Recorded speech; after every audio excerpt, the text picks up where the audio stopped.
বলছি আপনার পরিবারের একজন সন্তান কাসেম সিদ্দিকী, সে আমডাঙ্গা থেকে তৃণমূল কংগ্রেসের হয়ে টিকিট পেল।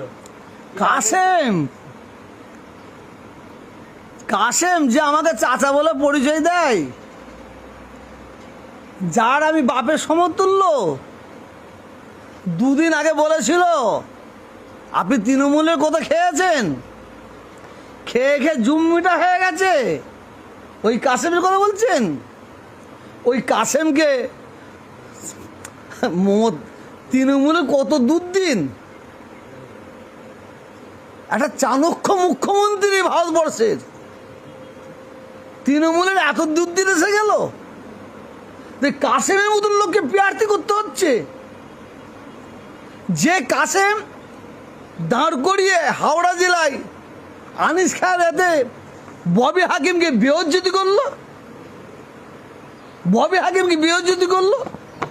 যে কাসেম আমাকে বলেছিল তৃণমূলে খেয়ে খেয়ে জিভ বড় হয়ে গেছে, চোর চোর চোর চোর বলেছিল না, তৃণমূলের যত আছে সব চোর, চোরের খাতে যে নাম লিখিয়েছে। হ্যাঁ, যারা তৃণমূল করবে তাদের জানাজার নামাজ পড়া যাবে না, তাদের নবান্নে ছুঁড়ে ফেলে দিয়ে আসতে হবে। সেই কাসেমের কথা বলছেন তো?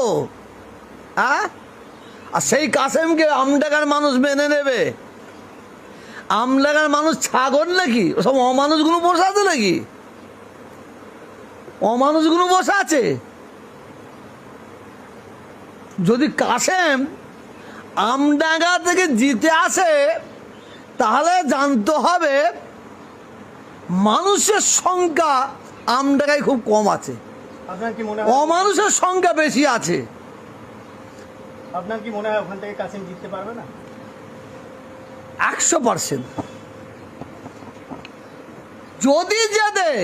যদি যেতে জানতে হবে, আমি ক্ষমা চেয়ে বলছি, আমডাঙ্গার মানুষের কাছে, যদি যেতে তাহলে জানতে হবে আমডাঙ্গায় অমানুষের সংখ্যা বেশি আছে, যার জন্য কাসেম জিতবে।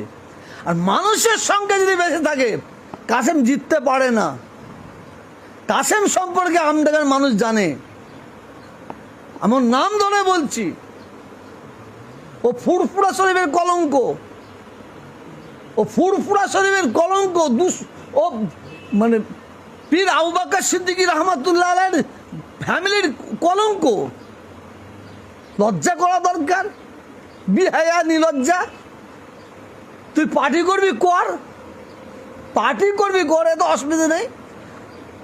তুই এক জায়গায় পিচ্ছাপ করবি, আবার সেই পিচ্ছাপটা চেটে চেটে খাবি। এক জায়গায় পায়খানা করবি, সেই পায়খানাটা চেটে চেটে খাবে। ও তো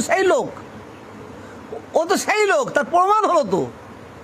যে তৃণমূলের লোকগুলো বেঈমান ছিল, যে তৃণমূলের লোকের জানাজার নামাজ পড়া যাবে না, যে তৃণমূলের লোকের মুসলমানদের কর্মস্থলে কবর দেওয়া যাবে না, সেই তৃণমূলে তুই খাতায় নাম লিখালি। এবারে মমতা ব্যানার্জি কিন্তু কয়েকটা মৌলী সাহেবকে দিয়েছে, মৌলী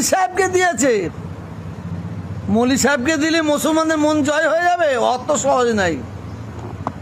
মৌলী সাহেবদের দিয়েছে ঠিক আছে, কই দু চারটা তো মহারাজকে দেখতে পেলাম না কেন? আমার হিন্দু ভাইদের তো দাবি থাকতে পারে, মুসলিমদের মৌলী সাহেব দু চারটা নেওয়া হলো, তা আমাদের দু চারটা মহারাজকে এখানে নেওয়া হলো না? আর কাসেম সম্পর্কে বলবে না, কাসেম না যেদি আগুন জ্বলছে, গিলে কি হবে সেখানে?